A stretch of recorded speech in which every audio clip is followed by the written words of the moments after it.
itu ada siapa namanya, ada macam-macam lah Mas. Kalau di Jakarta tuh ada banyak lah, termasuk bukan cuma musik ya, tari, seni rupa dan lain sebagainya. Nah, dulu itu dipermudah karena memang kita butuh kayak gitu kan guru besar yang memang itu kompeten di bidangnya. Makanya gelombang pertama itu Pak Sardono dan kawan-kawan tuh dengan cepat rombongan mereka itu sampai ke guru besar. Di samping juga memang guru besar mereka kan basisnya kan kekaryaan. Ya, termasuk ini ya, kalau di Surakarta kayak Rahayu Supangga, kayak gitu-gitu, sangkatannya. Iya, benar. Sangkatan kayak mereka ya? Ya, Pak Rahayu Supangga, terus ada Sardono Rekusumo itu, kalau yang di Sukaharjana ya. Pak Sukaharjana Sukaharjana dia nggak ngajar. Tapi ada kayak apa namanya Pak Sri Hastanto, kalau dia profesor ya? Semacam itulah Mas. Dia udah profesor. Profesor. Surakarta ya? Jadi gelombang situ.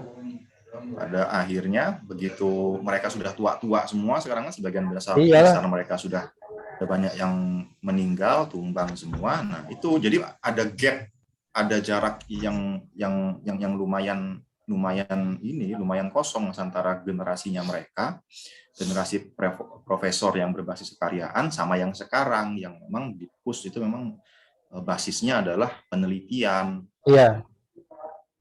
Kemarin itu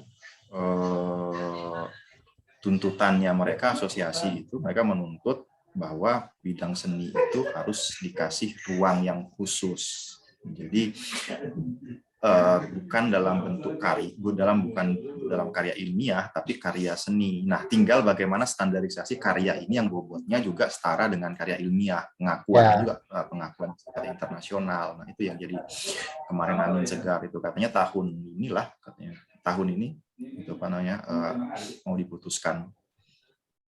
Berarti sudah ada ininya, tim perumusnya itu sudah disusun ya?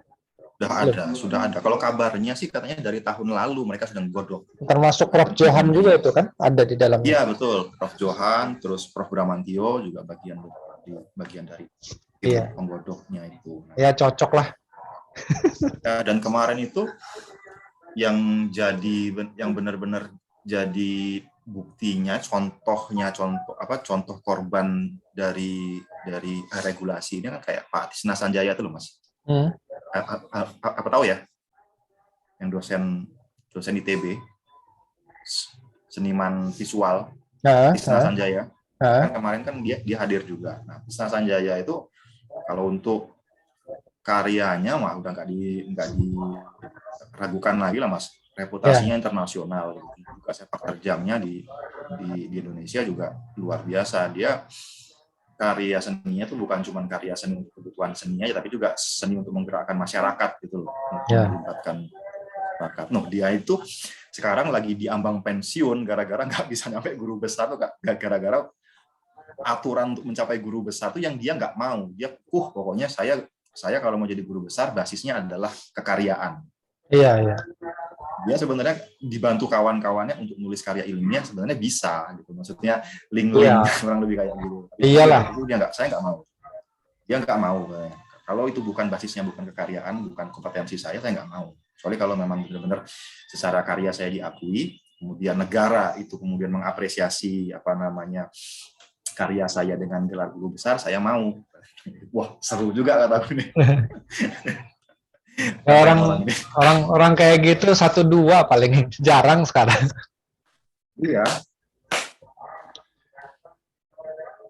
Kemarin juga sebetulnya sebelum Prof. Toto meninggal juga sebetulnya dulu pernah ada semacam kayak ya diskusi-diskusi ini juga soal itu. Jadi waktu itu dia sering bolak-balik ke mana ya, Malang atau kemana gitu, untuk merapatkan itu gitu. Tapi sih kayaknya nggak tahu apakah yang dimaksud itu yang Mas Riki ceritain itu, tapi kalau saya nggak salah ingat sih bau-baunya mirip dengan itu gitu. Jadi intinya semacam kayak penyetaraan lah gitu ya, penyetaraan hasil karya intelektual yang orang-orang bidang seni ini supaya jangan itu tadi ngikutin arus publikasi disiplin-disiplin yang pada umumnya sekarang gitu. Ya benar. Dan memang gini sih, kalau aku ngelihat juga menjadi nggak sehat. Maksudnya kan perimbangan antara orientasi karya, menghasilkan karya seni, analisis karya seni dengan analisis yang sifatnya sosial, yang apa namanya sifatnya itu akademik, memang kudu imbang sih. Sementara ini kan nggak imbang, Mas. Lebih banyak penelitian kita tuh orientasinya selalu ke ilmu sosial, kurang lebih kayak gitu kan. Dan otomatis guru besar yang sekarang banyak muncul kan yang dari sisi akademik untuk yang kayak gitu kan, sementara yang orientasinya seni memang agak kurang dan cenderung dipinggirkan. Jadi kita kalah misalnya ngomong sama isu-isu seni dengan orang-orang sosial kayak di UGM, di UI, iyalah, Udayana. Iya, satu masalah metodologi, dua juga masalah komunitasnya juga, terus selanjutnya juga aturannya juga nggak mendukung, kompleks lah. Iya benar. Makanya kayak orang-orang kayak nggak usah jauh-jauh kayak saya ini lah misalkan, ini sebetulnya berusaha mengejar ketertinggalan itu kan sebetulnya. Iya betul Mas. Jadi aku ngerasain sih Mas, apa namanya? Saya ngerasa ya ketika terutama pas S3 ini ya makin terbuka ininya, wacana, diskusi segala macam itu makin terbuka lah. Tapi malah makin didalamin malah kita ngerasa makin waduh. Ternyata gapnya malah makin jauh ya. dari sini. Makin jauh, iya. Terus makin ngerasa bahwa aduh berarti kayaknya gue selama ini salah deh. Hidup di ruang yang salah gitu kayaknya. Itu masalahnya kenapa dulu dokter-dokter, dosen-dosen yang ngambil S3 di UGM itu studinya lama-lama, Mas. Ya. Lama-lama. Tapi kan untuk tahun iya untuk mengejar kedalaman keilmuan itu kan sebetulnya. Bukan untuk dilama-lamain gitu loh, untuk kedalaman keilmuan. Kan mereka maksudnya itu apa namanya, bukan nunda waktunya ya, karena memang setelah kita masuk S3 sadar bahwa ada terlalu banyak yang harus dipelajari. Iya. Gitu kan. Ini aja dipelajari. Ini aja contoh aku nulis disertasi inilah. Aku kan kemarin banyak baca artikel-artikel dari luar juga kan disertasi. Ini disertasi di luar itu kan paling tebal kan 200 halaman kan. Nggak ada yang nyampe 300. Ya. Itu gaya di kita aja gitu kan, karena terlalu banyak sampah yang sebetulnya nggak perlu ditulis gitu loh. Tapi kan ya ini mazhab kita kan, mazhab ketimuran Indonesia kan. Ya kita ikutin aja lah. Tapi seenggaknya kan kita paham gitu, maksudnya gaya metodologi mereka itu sebetulnya ya begitu cara berpikirnya kan gitu. Sehingga kalau kita tarik ini, sebetulnya kan cara pikir kita kan sporadis juga kan, misalkan kayak kita nulis segala macam yang kita anggap sebagai temuan teoritis segala macam itu sebetulnya juga kalau kita bandingin sama disertasi yang nggak usah lah tesis lah istilahnya, tapi yang lulusan dari Indiana, Stanford, segala macam itu kan kedalaman filosofisnya jauh juga kan pasti kan. Beda gitu. Kalau kita tuh masih tataran yang definisi apa gitu segala macam, yang masih yang struktur lah gitu. Kalau mereka, tapi kita nggak bisa juga ngerubah kultur kayak gitu, karena apa namanya, promotornya masih kayak begitu, yang nggak mungkin tiba-tiba kita minta cuma 100 halaman gitu kan Mas. Betul. Gitu. Iya, makanya yang saya rasain kemarin itu ketika saya mencoba ikut kultur luar seperti itu, misalkan kayak bagaimana cara mereka menelusuri penelitian terdahulu, bagaimana cara mereka itu membuat satu diskusi hasil penelitian begini-begini. Satu sisi ketemuin keasikannya juga di situ, tapi sisi lain juga makan waktu gitu loh. Kadang ya kan yang benar kan memang seperti itu kan sebetulnya kan. Kayak kita misalkan mau bikin satu literatur review aja sebetulnya satu halaman aja tuh sebetulnya bisa sampai 1 bulan gitu kalau yang benar gitu. Tapi kan kita kan kulturnya nggak begitu. Kadang-kadang kita ngejar kuantitas, pengen cepat segala macam. Jadi kadang-kadang kedalamannya juga kurang gitu loh. Saya Nah itu rasa yang aku saya rasanya yang aku begitu. sama Mas, aku juga begitu kemarin S2 itu kan gara-gara ada 2 dosen lah yang ada 3 dosen itu dari UGM. Pertama Pak Hedi Ahim Saputra itu, Pak Hedi. Kedua Pak Lono Simatupang.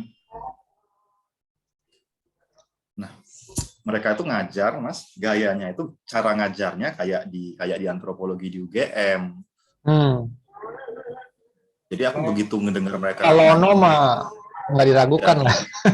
begitu ngelihat materi ngajar mereka, aku benar-benar terpesona kan, Mas, terbius. Ya. Coba ngejar, coba belajar sendiri, tanya-tanya untuk belajar antropologi seperti apa, sosiologi juga ada juga dari UNS kan gitu. Dan itu tadi semakin aku kejar ke sana, aku semakin jauh dari bidang seni. Iya. Harus apa namanya ngebaca ulang lagi sejarah perkembangan apa namanya secara teoritisnya gitu, konsep-konsep. Iya. Ke situ. Dan itu kan nggak instan itu kan, itu butuh waktu iya, kayak gitu-gitu. Yang buat waktu itu aku kuliah, aku S2 aku sampai ya 4 tahun lah sampai wisuda kan 4 tahun cari hal-hal kayak gitu. Belum lagi aku ngambil lagi kuliah yang di Sanata Dharma gitu kan. Ya. Memang untuk ngejar ketertinggalan itu. Tapi setelah aku balik lagi, setelah aku coba refleksi lagi. Apa semua kita orang-orang dari bidang seni untuk paham, untuk misalnya ada di taraf yang sama dengan peneliti-peneliti yang basicnya antropologi, sosiologi, psikologi dan lain sebagainya, apa harus ngalami juga kita dari turun ke nol gitu kan, Ya. lewat anak tangga yang mereka lalui gitu kan. Terus kalau itu kan yang terjadi dengan aku kan gitu kan, aku mundur lagi kan sama ikut kuliah Pak Lono anak-anak S1 gitu kan. Ini yang saya rasain sekarang kayak gitu. Aku harus mundur lagi nih, step back lagi. Iya. Di satu sisi banyak kurangnya. Di satu sisi ya nggak rugi juga sebenarnya aku ngabisin waktu untuk kayak gitu. Satu sisi kayak gitu. Tapi di sisi yang lain, kalau misalnya semua kita orang-orang seni harus ke sana, otomatis ada hal di bidang kita itu yang mereka nggak tahu, itu luput dari pandangan kita. Ngerti nggak maksudnya, Mas? Iya. Mudah nggak maksudnya ya? Ada kekhususan konsep-konsep khusus dalam bidang musik itu yang nggak kita lihat, gitu. Itu kayak gitu. Nah, sampai akhirnya aku mikir, ini permasalahan utamanya itu karena memang kita nggak punya ahli-ahli, orang yang latar belakangnya dia memang dari seni, juga belajar ilmu sosial, terus kemudian mereka bisa menyederhanakan gitu, Mas, bikin shortcut-nya. Kalau misalnya kita ngomong, satu contoh gini deh, kita ngomong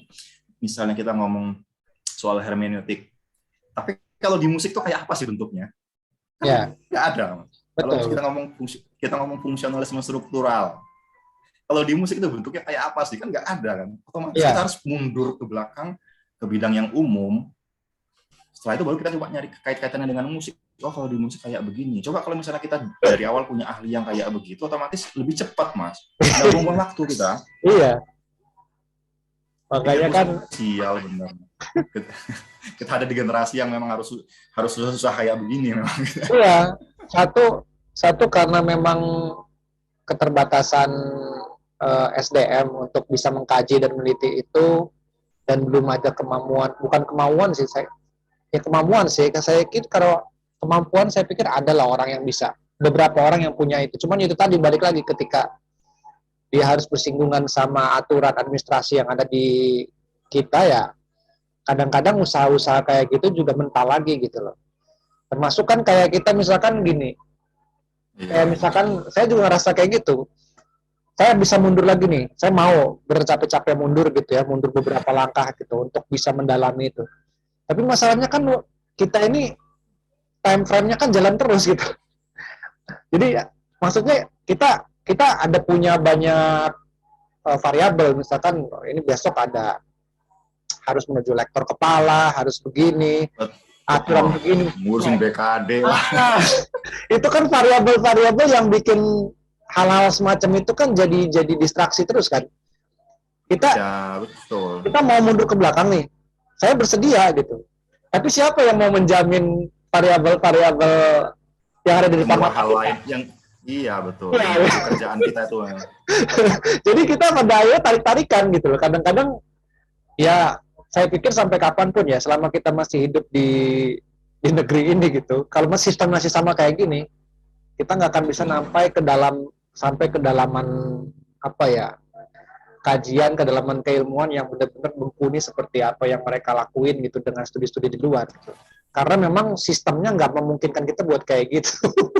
Iya. Ini juga Mas, aku kalau ngobrol sama teman-teman yang ini ya, yang dari universitas ya, maksudnya secara birokrasi sudah lumayan rapih lah, kayak misalnya Unila, apa namanya, Udayana, itu kan BKD kan tuh sudah ada biro khusus yang ngurusin pegawai segala macam, ngingetin ini saatnya harus naik pangkat dan sebagainya, gini. Meskipun dosennya masih harus ngelakuin ini sesuatu ya. Ya. Aku bayangin di tempatku tuh Mas, yang masih satker itu, yang birokrasinya masih berantakan kayak gitu, sampai yang bertahun-tahun kerja, Mas, masih 3B itu banyak loh, Mas. Yang sudah puluhan tahun kerja itu masih lektor tuh banyak loh. Karena itu secara birokrasi belum tersistem. Mestinya kita punya biro kepegawaian segala macam gitu kan, itu ya, mereka yang bergerak kan, jadi mengakomodir kepentingan kita. Ya, kita sekedar tugas kita ya benar fokus ya masalah penelitian, pengabdian, pengajaran gitu kan. Ini sebetulnya, kita tiap di KD kita yang ngumpulin SK, kita minta SK. Tugas kita hanya mikir aja sebetulnya. Meliti mikir aja. Iya. Nah, tak pikir-pikir ya benernya kita dosen ini kan dibayar sama negara, digaji oleh banyak orang, itu karena orang mikir bahwa kita punya kelebihan secara kognitif kan. Ya. Jadi kita dikasih tugas kamu mikir gitu kan. Iya, sebetulnya tugas kita tuh mikir aja sebetulnya kan. Yang kayak gitu kalau tugas kita. Iya, kalau tentara tugasnya fisik, kamu latihan fisik gitu kan. Ini kita suruh mikir semuanya. Ngerjain hal yang teknis, suruh mikir juga. Kacau gitu. Makanya ini berhubungan juga dengan ini Mas, tulisan-tulisan apa ya, apa namanya, ya program kita menulis juga gitu. Kalau apa, Mas Riki lihat kan beberapa 2 tahun terakhir ya, terutama setelah meneliti soal gitar tunggal ini kan sebetulnya arah karena memang tadi dalam upaya pengen mundur balik ke belakang, yang mana itu bagus juga gitu kan, membuat kita mengkaji tentang antropologi budaya segala macam. Tapi pada akhirnya ketika kita nanti balik lagi ke satu bidang kajian kita, misalkan riset interest kita kan lebih ke pendidikan musik lah, itu terlihat agak jauh sebetulnya, agak jomplang sebetulnya kan. sehingga kita malah jadi satu keasikan dengan itu kan, alih-alih kita pengen step back ke belakang, malah kita jadi lebih jauh dari apa ya, riset interest kita yang nanti sebetulnya bakal mengantarkan kita ke guru besar gitu. Iya. Kan sebetulnya kan saya sering diingetin sama dosen saya juga, hati-hati katanya kalau mulai sekarang nulis yang on the track, jangan kemana-mana, karena itu nanti akan bersinggungan dengan mata kuliah yang diajar, dengan ekspertasi kamu, dan ya nanti kamu guru besar mau jadi apa sih gitu. Tapi kan selama ini kan kita kan gado-gado karena itu tadi gitu loh, karena apa ya, sistemnya memang memaksa kita untuk gado-gado gitu. Nggak bikin kita jadi ekspertis yang fokus dalam satu bidang kajian gitu loh.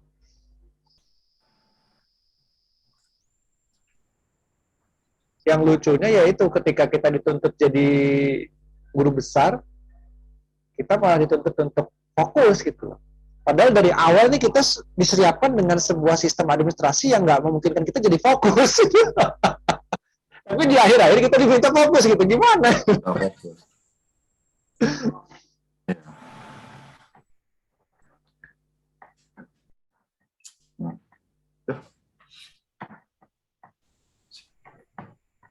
makanya ini agak mulai ini lagi nih, berbenah lagi nih.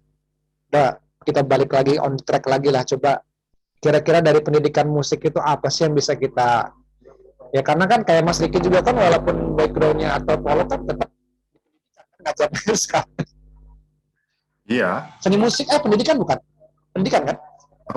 Apa itu? Prodinya pendidikan ya? Jurusannya pendidikan kan? Enggak, Mas. Oh bukan ya? Bukan ya? Prodi musik. Oh musik aja ya? Oh iya. Kalau saya kan PTK kan, pendidikan gitu loh. Artinya akan selalu terbelenggu sama kayak PTK-annya itu gitu loh. Sehingga akhirnya kita harus ya udah gitu antara pendidikan musik ya udah ngumpuk-ngumpuk di situ aja udah. Jangan cari wilayah lain gitu loh. Berapa kali, Mas, dari tahun 2020 kemarin. Jadi ada seniorku, Pak Ketut Sumarjana, itu dia dari awal itu dilibatkan di proyek-proyek Pusmenjar itu loh, Mas. Pusat asesmen pembelajaran sama pusat pembukuan nasional. Jadi pokoknya ada di bawahnya Kemendikbud itu, di bawah pendidikan dasar, menengah dan lanjut, itu ada satu bidang itu yang memang fokus untuk bikin penyusunan kayak kurikulum, termasuk juga buku-buku ajar dan lain sebagainya gitu. Jadi karena seniorku sudah duluan di situ kemarin tahun 2020, makanya aku diajak gabung di situ. Udah. Jadi berapa kali penyusunan kurikulum sama kalau aku nggak ikut di pembicaraan kurikulumnya ya. Mas Diki jadi apa? Fasilitator atau tim apa? Aku berikutnya setelah kurikulum itu sama tujuan pembelajaran sama capaian pembelajaran itu sudah dirumuskan. Terus ada tim khusus yang ditugaskan untuk membuat Mas, proses pembelajaran, Mas, tahapan pembelajaran. Bikin kayak buku lah, buku ajar dan temanku S2 juga ada yang kayak gitu. Cuman dia seni rupa. Itu kan semua bidang seni kan. Betul. Nah, yang di musik itu yang aku kenal, Pak Ketut, si Irfanda dari UNES ya. Ya, Irfanda, terus Pak Antonius Edi dari UNES juga itu. Terus sisanya campur, ada guru SMA Kanisius, ada guru SD di Kalimantan dan lain sebagainya. Yeah. Nah, kemarin itu agak bermasalah gara-gara modul pembelajaran yang tahun lalu itu sudah dibuat, sekarang diperbaiki lagi gara-gara ngadepin kurikulum Merdeka Belajar itu. Nah, sudah dibikinkan bulan Mei kemarin, Mas. Sudah tiba-tiba ada pertemuan lanjutan lagi untuk memperbaiki dengan aturan-aturan yang khusus gitu, Mas. Jadi dia setelah dievaluasi di kementerian, entah gimana kayak gitu harus ada sistematika khusus lah kayak gitu untuk bukunya itu. Nah, itu kan jadi rame seolah-olah ada penyeragaman kurang lebih kayak gitu. Nah, yang agak keras itu guru-guru SD. Karena mereka merasa mereka tahu lapangan seperti apa, sementara yang di pusat itu nggak tahu lapangan, tapi mereka menyusun hal-hal yang sifatnya ideal. Ada kesenjangan kayak gitu, Mas. Jadi mulai dari hal-hal kecil kayak misalnya penggunaan kata gitu kan. Penggunaan kata itu guru-guru SD itu bilang kami nggak tahu loh maksudnya apa artinya itu seperti apa gitu. Bisa nggak disederhanakan, kita bikin yang gampang dimengerti sama bakal dipakai sama guru-guru sekolah dasar yang mereka mungkin bacaannya nggak serumit itu gitu. Makanya kemarin tuh saya sempat waktu bikin buku-buku itu ya, Mas, ya, nulis kemarin buku-buku itu kan sebetulnya buku-buku yang sifatnya ya setara sama buku populer sebetulnya kan, yang menurut saya juga nggak berat gitu. Maksudnya dari segi bahasa yang dipakai juga kan menyesuaikan lah, karena saya sendiri paham apa, satu keterbatasan saya juga kan tentang kedalaman menguraikan itu dengan kata-kata yang pas lah. Terus kedua juga saya ngelihat udah ada udah ada pangsa pasarnya. Kalau kita lihat baca buku misalkan kayak Pak Lono, baca bukunya siapa misalkan, ya pokoknya seletingan dia lah. Kita kan udah bisa menilai kan dari segi tata bahasa, kedalaman diskusi dalam dia menulis itu seperti apa gitu. Saya melihat kan konsumsinya mereka itu kan mahasiswa S3, paling kecil kan masih S2 lah gitu ya. Yang kelasnya juga kita tahu grade-nya udah menengah ke atas gitu. Nah, sementara yang pangsa ibaratnya kalau itu ibarat sebuah makanan itu udah pangsanya udah menengah gitu kan. Yang ngurusin pangsa menengah ke bawah nih belum ada gitu, jarang gitu loh. Ya kayak tadi, kayak kasus yang Mas Riki bahas tadi gitu. Ketika guru-guru aja sederhana kan kayak mahasiswa saya lah gitu misalkan yang alumni tari maupun apa gitu. Kadang-kadang mereka tuh kalau dikasih buku-bukunya kayak model Pak Lono tuh mabok lah, nggak ada Nggak bisa ininya, dimakan. nggak bisa dimakan gitu loh. Bahkan kelas S2 pun juga kalau yang dia istilahnya basic keilmuannya bukan antropolog, agak susah juga mencernanya kan gitu. Jadi ini harus ada nih yang ngurusin soal apa, bukan ngurusin apa nama istilahnya, yang bergerak di wilayah itu gitu. Makanya saya sudah menentukan ini kayaknya sih untuk beberapa tahun ke depan gitu loh. Saya bakal di situ untuk kalau misalkan nulis ya. Artinya Ya, ya. dengan sasaran pangsa pasar yang memang grade-nya yang paling bawah, dengan yang bisa menerjemahkan bahasa buku-bukunya semacam Pak Lono menjadi bahasa yang bisa dipahami oleh kelas anak S1 bahkan anak SMA gitu kan. Iya, Yang iya, betul, betul. sehingga literasi jadi naik gitu loh. Sekarang Iya, iya. ya percuma sekarang proyek-proyek uh, penulisan buku itu makin banyak, tapi masalahnya kan kemampuan. Kepake enggak gitu Nah kan. itu gitu loh.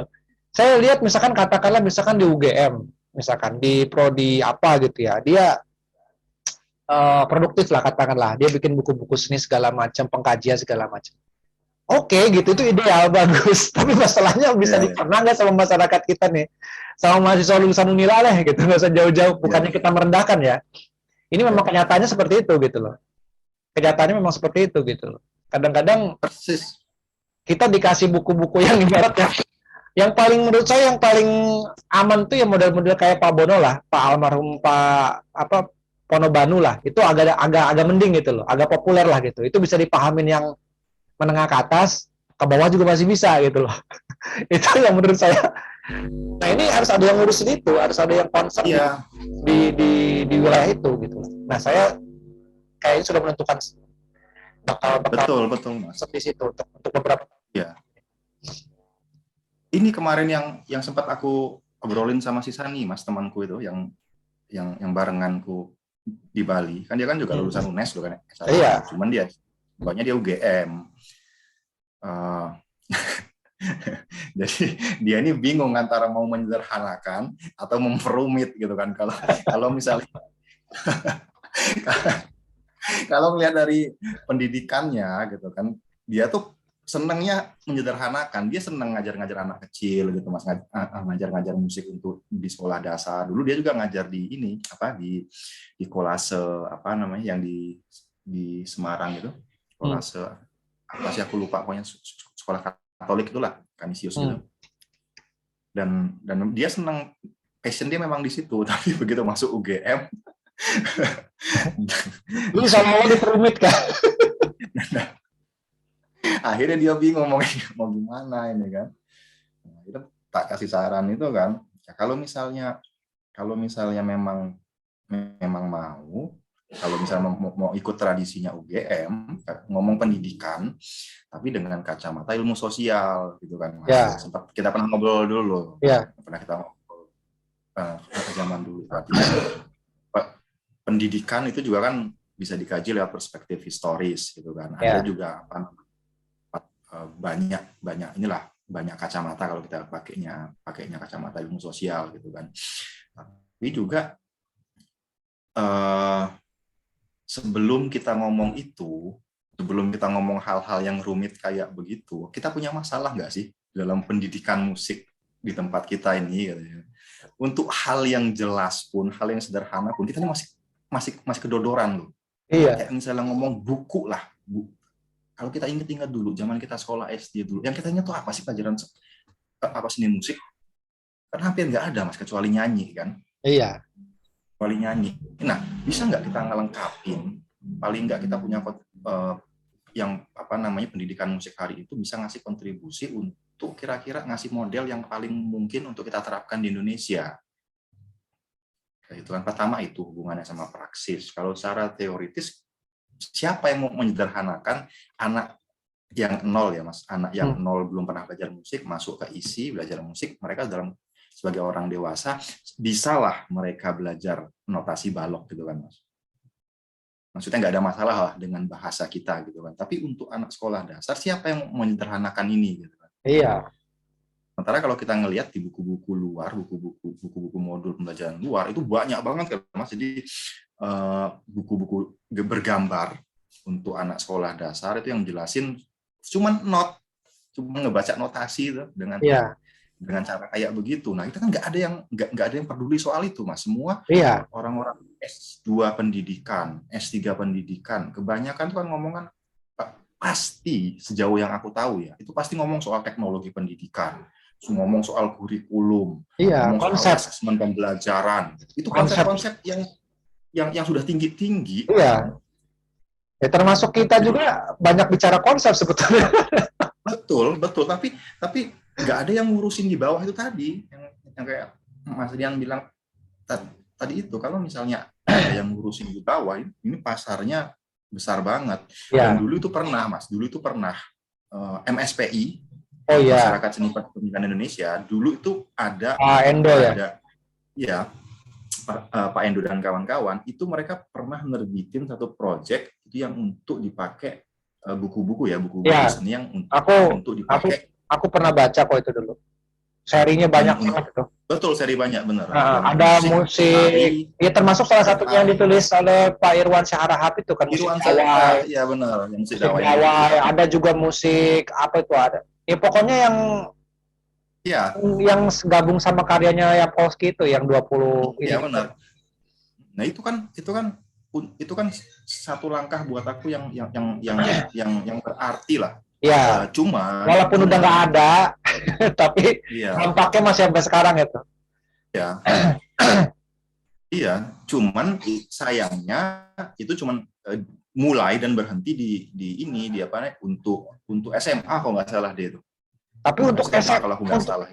Yang bikin saya salut, kayak bukunya Pak Irwansyah itu yang alat musik Dawai itu, walaupun dia untuk SMA, kedalaman materinya itu padat gitu, saya salut itu.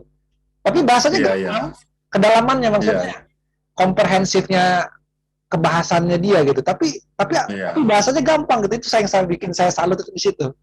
Bahasanya gampang, tapi kedalaman dia membahas itu dalam gitu loh. Keren itu. Nah itu ini apa namanya? Dia masih ini apa namanya? Dia bukan orang pendidikan. Bukan orang pendidikan. Iya, saya salut. Gaya penelitinya masih dipakai di buku itu gitu. Iya. Tapi bisa dipahamin gitu loh. Nah, cuman yang untuk di bawah itu kan belum ada yang menginisiasi, Mas. Kayak misalnya untuk sekolah dasar, itu kan perlu juga sebenarnya ya. Dan yang proyek di Pusmenjar itu aku ngelihatnya 3 tahun ini kok kayaknya cuman sekedar proyek. Aku nggak pernah dapat feedback dari modul pembelajaran yang aku buat, buku pembelajaran yang aku buat, aku nggak pernah ada feedback. Iyalah. Gimana apa namanya aplikasi di lapangannya, apa kendala di lapangan dan sebagainya. Makanya akhirnya terus aku mikir-mikir udahlah, ini terakhir aja lah aku ikut kayak begini karena memang nggak ngasih kontribusi apa-apa Mas. Pertama aku nggak pernah tahu gimana buku itu bermanfaat untuk di lapangan. Kurang lebih kayak begitu kan. Apa kendalanya di lapangan kita nggak bisa ketika buku itu minta diupdate, kita nggak tahu apa sumber-sumber ininya, apa namanya kritiknya, revisi dan sebagainya. Dan kalau cuma untuk mikirin masalah honornya tak pikir nggak seberapa juga. Iya. waktu habis di situ, tapi dikit lah. Makanya akhirnya kan kalau di contoh di luar gitu kan, untuk mengisi kekosongan dan ketertinggalan itu kan akhirnya muncul gerakan-gerakan independen, kayak misalkan kayak Mayday itu Mas pernah dengar kan? Ya, Nah, dia kan bikin bikin seri jurnal banyak itu kan di websitenya itu kan, yang digagas oleh Lucy Green atau siapa itu. Nah terus ya akhirnya jadi semacam jalan sendiri gitu, tapi dia punya skop kajian yang mendalam juga di situ gitu, karena dia mungkin ya, nggak disupport oleh pemerintah dan lain-lain kan gitu. Akhirnya jadi begitu kan, iya, akhirnya ya. gimana caranya supaya kita tetap bisa bermanfaat keilmuannya itu, bisa diakses banyak orang walaupun nggak mendapat banyak dukungan gitu loh, kayak misalkan ya kayak publisher besar seperti Routledge, Taylor and Francis, yang dia kita dengar namanya aja udah semua orang pengen masuk situ lah gitu. Iya, ya. Tapi soal kedalamannya jangan bersaing juga gitu loh, mereka kompetitif juga gitu loh untuk kualitasnya, cuman masalah ini aja sebetulnya, masalah korporasi payungnya, mereka ini berdiri sendiri aja gitu. Pokoknya Iya. gimana caranya saya ada nggak ada ini tetap jalan gitu, ibaratnya begitu lah. Jadi mikir juga, uh, ini jangka panjang Mas ya, buat jangka panjang untuk kita pikirin juga. Setelah kemarin aku ikut yang Pusmenjar segala macam kayak gitu, ngelihat kebutuhan di lapangan, terus juga ngelihat yang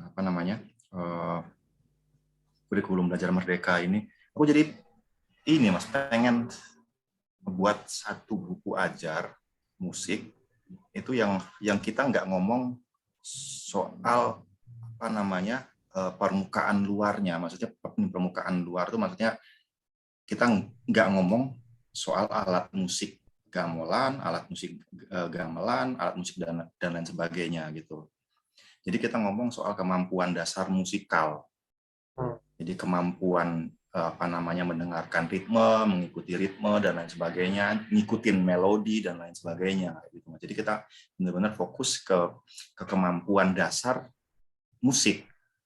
Pedagogi berarti. Iya, kurang lebih kayak gitu, ke pedagogi musik. Jadi kita ngomong soal hal yang elemen musik, supaya itu bisa dipakai di sekolah manapun. Sekolah yang bahkan misalnya mereka nggak punya alat musik, ya. Kayak gitu Mas. Nah, salah satu medianya bisa misalnya kayak body percussion gitu kan, atau alat musik perkusi apapun, boleh pakai meja atau benda apapun, tapi yang jelas dengan media itu mereka bisa nunjukin bahwa saya punya kemampuan ritmikal. Ya, berarti dikemasnya berupa panduan praktis gitu. Panduan praktis, Ya. betul. Panduan praktis pertama untuk gurunya, juga untuk siswanya. Ya, jadi Kemarin judulnya mungkin pedagogi musik dalam kurung panduan praktis untuk mempelajari musik untuk anak-anak usia sekolah gitu kan. Iya, betul. Nah, itu mungkin nanti tingkatannya kan bisa dielaborasi lah ya, maksudnya itu dari untuk anak yang kelas 1 SD, kelas 2 sampai kelas 6 gitu kan. Nah, aku kemarin tuh pas bimbing PKM mahasiswa yang karya cipta mahasiswa itu Mas, yang pekan karya mahasiswa itu. Nah, mahasiswa kan bingung Mas mau nulis apa gitu kan. Akhirnya terkasih saran, coba kamu bikin deh body percussion untuk sekolah dasar untuk anak kelas 1 gitu kan. Aku sempat browsing buku-buku Mas, buku-buku untuk body percussion, dan itu keren-keren Mas dari luar Mas. Keren. Jadi mereka mulai kemarin juga saya nemu beberapa ada buku kayak gitu sejenis gitu. Jadi mereka ngadopsi misalnya ritme samba untuk body percussion, untuk grade yang paling dasar, menengah sama atas. Nah, aku mikir-mikir bisa ini kalau misalnya taruhlah misalnya pola pukulan rebana dari sederhana kita taruh di badan. Bisa. Gitu. Kita ambil idenya. Kita ambil idenya kan. Betul. mungkin untuk sekolah dasar kita fokus di kemampuan pedagogik musik, nanti setelah SMP, SMA, nah mereka kan tinggal ganti media berarti kan Mas? Iya, berarti Nah, nanti itu yang kan, nggak ada. iya, artinya nanti mungkin materi itu akan diikat oleh satu apa namanya ya, pendidikan berbasis kelokalan, kearifan lokal. Artinya Betul, setiap daerah pasti beda-beda nanti. Gitu. Kita ngambil betul. sampelnya mungkin dari 2 atau 3 daerah lah. Jawa Barat, Mm-mm. mungkin Lampung, mungkin Bali kan gitu kan. Mm-mm. Kemarin juga aku nemu beberapa itu Mas sama. Pas lagi itu juga pas lagi nulis kan banyak banyak browsing kan tiap hari browsing browsing baca. Ada aku nemu beberapa yang dan aku pikir banyak sudah banyak gitu kayak gitu buku-buku semacam itu. Dan itu per kelas loh. Jadi Ah, K12 ya kalau di sana kan istilahnya kan dari mulai apa primary-nya dari mulai yang usia ini sampai bahkan untuk toddlernya juga ada gitu loh. Itu iya, sampai iya ke betul. kelas 12 itu ada lengkap. Saking saking Mm-mm. tebelnya aku nggak baca semua tapi ibaratnya itu kalau di translate aja dibikin bahasa Indonesia itu udah jadi buku itu udah bagus banget gitu loh. Iya. Nah, itu persis juga yang jadi kelemahan kemarin proyeknya Pusmenjar itu. Jadi mereka tuh nggak ngomong ini, Mas, apa namanya? Nggak ngomong apa namanya? Istilahnya leveling ya, leveling apa? Ini kemampuannya. Jadi Ya, taksonomi. kelas satu ya, kelas satu yang ngerjain ini, kelas 2 yang ngerjain si B, si C dan lain sebagainya sampai kelas 6. Dan sementara A, B dan C ini nggak pernah ada komunikasi. Ya. Nggak pernah ada komunikasi, kita berhentinya, kita mulai kelas satu itu apa, berhentinya di mana? Kelas 2 itu kita mulai di mana, berhentinya di mana. Jadi apa namanya akumulasi kemampuannya segala macam nggak dipikirkan. Itu yang bikin aku, wah ini kalau gini ceritanya kacau kalau gini. Mau sampai sampai kapanpun pendidikan musik kita nggak bakal ada kemajuan apa-apa kalau gini caranya. Iya. Ya karena ya itu tadi sporadis cara pikirnya yang penting ambil jadi nggak saling berkaitan gitu loh. Kadang-kadang Ya, bikin satu konsep itu dia nggak mempertimbangkan konteksnya dulu, terus kira-kira psikologi faktornya kayak gimana kan gitu. lapak di lapangan seperti apa. Gitu. Dia Nah, nggak ada studi preliminary studi yang komprehensif dulu gitu untuk bisa menyusun satu ya, guidance yang kan. ada, Akhirnya yang ya, ada. konsep ideal dipaksain Nah itu dia. jadi obat generik, Selalu begitu, jadi obat selalu begitu, generik. Mas. Selalu begitu. Kurikulum itu kan sifatnya kan top down. Selalu begitu kan, Mas. Iya. Apa masalahnya kan? Dari Nah, K3 apa namanya? K13 segala macam berubah lagi segala macam sampai ke kurikulum belajar merdeka. Ini kan sifatnya kan top down. iya. Apa orang-orang pusat tahu permasalahan di lapangan? Enggak. Aku yakin Kalau enggak kok. ah kalau aku pikir sih mereka paham, cuma nutup mata aja sih, menurutku ya. Yang Karena penting secara regulasi aman lah gitu. iya, satu itu. Karena gini, dalam perspektifku ya.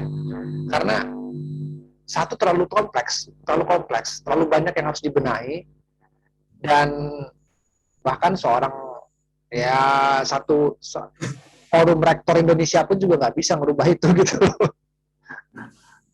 Jadi ya akhirnya itu tadi mereka pragmatis saja gitu loh. Ya udah ini ada Iya, selalu program sudah begitu. disusun ya udah gitu. Jalanin aja gitu. Betul. Selalu akhirnya solusinya pragmatis. Nah, pikirku di situ, Mas. Di situ peran middleman-nya memang harus main. Nah, sementara middleman yang ngisi di ruang itu pertama masih minim dan juga orang pada nggak tertarik main di situ. Nah, termasuk ya solusinya sih menurutku terobosannya ya lewat buku semacam kayak begitu. Ya, Buku segala ditambah lagi sekarang kita kan sudah gampang banget akses ini ya digital gitu. Taruhlah misalnya satu buku kita share gratis deh. ya, Plus misalnya panduannya ada di YouTube kayak gitu kan. Mungkin kita mainnya itu dari ini ya, ngambil ininya dari YouTube-nya itu kan. Misalnya kayak begitu. Kalau misalnya dia ya. bisa kepakai untuk beberapa provinsi kan sudah lumayan gitu, Mas. Iya, makanya sebetulnya dari kemajuan internet sekarang ini sebetulnya memungkinkan untuk bisa melakukan gerakan-gerakan private seperti itu ya. yang istilahnya nggak selalu bersinggungan dengan policy dan juga menggantungkan pada pemerintah gitu. Artinya Iya. kita sebetulnya bisa melakukan itu. Cuma masalahnya ya satu tinggal kolaborasi aja sih. Misalkan kayak di circle kita aja gitu kan, kira-kira bisa nggak untuk kita berkolaborasi dan saling berkomitmen untuk bisa memulai itu gitu. Nggak usah muluk-muluk deh, minimal punya target jangka pendek, misalkan membuat satu buku seperti cek ombak lah gitu ya. Oke, kita testing dulu nih untuk buku yang Kelas praktikal 1 guide. deh misalnya gitu. Ya, kelas 1 yang paling gampang, praktikal guide. Nah, kira-kira bisa selesai dalam berapa lama gitu. Kalau ini efektif dan cara kerja kita konsisten, artinya kita bisa melakukan ini dalam jangka panjang gitu. Nah, baru dan itu kita bisa komitmen untuk jalan terus gitu kan. Artinya nanti dari situ bisa ketahuan. Dan kita punya tools juga buat merealisasikan itu dalam dalam dunia digital, dunia virtual gitu loh. Ya kayak saya kan ya mungkin belum terlalu berdampak ya, tapi saya sudah mulai melakukan itu. Kayak saya membuat blog, buat website, kan website berbayar. Jadi beberapa tulisan saya itu saya linkkan ke situ, antara buku pasti diupload ke ResearchGate, ke akademia, terus saya upload ke repository. Jadi dia apa ya, kalau bahasanya webometriknya itu terbentuk gitu loh. Walaupun mungkin belum banyak yang akses, tapi satu waktu orang akan butuh tulisan saya atau akan akses pengetahuan kata kunci tentang satu bahasan, orang akan terhubung dengan hasil karya kita gitu. Entah itu mau didapatkan dari riset kit dari mana. Nah, saya pikir itu salah satu strategi digitalisasi yang nanti bakal kita gunakan gitu buat mendiseminasikan pemikiran-pemikiran kita ini gitu lah ya. Saya pikir sangat bisa banget ya. Apalagi nanti kalau zaman sekarang kan orang bikin buku itu kalau di publisher besar kan nggak selalu bikin buku dengan fisik kan. Pasti kan ada istilahnya, kalau bahasa mereka tuh kan ada audiobook. Mereka bikin audiobooknya. Jadi ketika satu buku publish, itu mereka bikin ada audiobooknya yang itu dibacain narator secara verbal gitu. Ada yang bacain selama 1 atau 2 jam, membacakan, bener-bener ngebacain. Mungkin khusus untuk orang-orang yang difabel lah kali ya. Terus ada juga yang mereka bikin diskusinya lewat YouTube. Jadi buku ini baru terbit, mungkin cetaknya masih terbatas, tapi mereka bikin ofisialnya gitu loh. Mungkin dibahas kayak macam bedah buku lah. Jadi orang tuh udah punya gambaran buku apa yang akan dibahas. Bahkan sampai outline-nya itu dikasih tahu. Gitu loh. Di outline-nya kasih tahu. Nah, itu sekarang semacam jadi kayak gerakan-gerakan kontemporer ya, yang banyak dilakukan oleh akademisi musik sekolah gitu, buat dia mendiseminasikan pemikirannya gitu loh. Jadi bukan sekedar mereka publish, tapi juga mereka bertanggung jawab buat ngebedah karyanya itu lewat platform-platform digital, sampai kepada mereka bangun sistem website. Kalau misalkan ada donasi, silakan donasi. Kalau misalkan ada yang berminat untuk bisa belajar lebih lanjut, mereka bikin semacam kayak kelas online-nya juga gitu. Sampai segitunya mereka bikin. Jadi nggak selesai cuma sampai nulis buku, udah sebarkan, udah gitu. Tapi itu jadi circle gitu, jadi circle yang saling komplementer, saling berhubungan, saling mempengaruhi. Seru sih Mas. Seru memang. Seru sih. Nggak, ini kalau misalnya ini buat jangka panjang ya Mas, apa namanya, di luar rencana kita buat nulis yang materi yang sudah ada yang di bank ini, kita di bank laptop kita ini. Itu ini kalau misalnya kita mau serius berdua aja deh Mas, kita mulai berdua dulu aja, supaya nggak terlalu ribet. Nanti kalau misalnya kita butuh tenaga yang lain, baru kita rekrut siapa di sana, kayak gitu kan. Kita benar kata Mas Rian tadi, kita coba deh di kelas 1 dulu aja. Iya. Ini kan karena sifatnya kan proyek ini mandiri ya, kita nggak dibantu.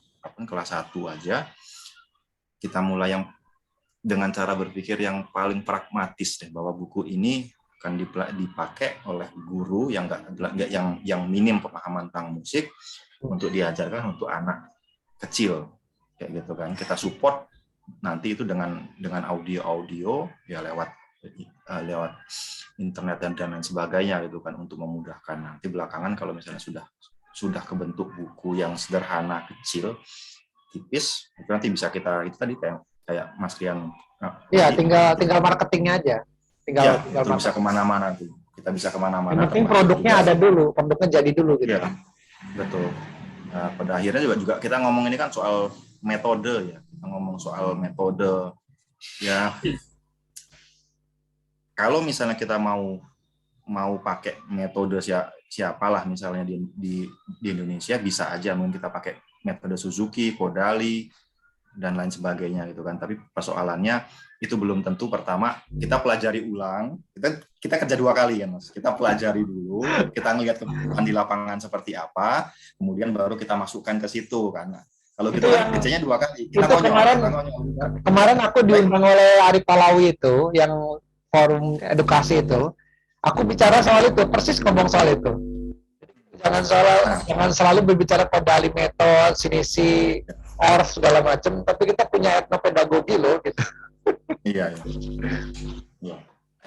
Ya, yang paling realistis mending karena kita sudah punya pengalaman gitu kan, punya pengalaman diri kita sendiri, paling nggak kita bisa ngebayangin kondisi sekarang di lapangan seperti apa, kita tahu kebutuhannya seperti apa, kayak gitu kan. Itu aja yang jadi modal kita. Betul. Terutama ya itu tadi lulusan satu antara rentang SMA dengan lulusan S1 tapi S1-nya yang ibaratnya masih gaya-gayanya anak-anak sekarang ya, S1-nya ya. Jadi yang ya kemampuan bacanya juga masih minim gitu loh. Sebetulnya pengetahuannya nggak lebih baik dari anak-anak SMA gitu, cuman dia menang punya ijazah aja. Iya.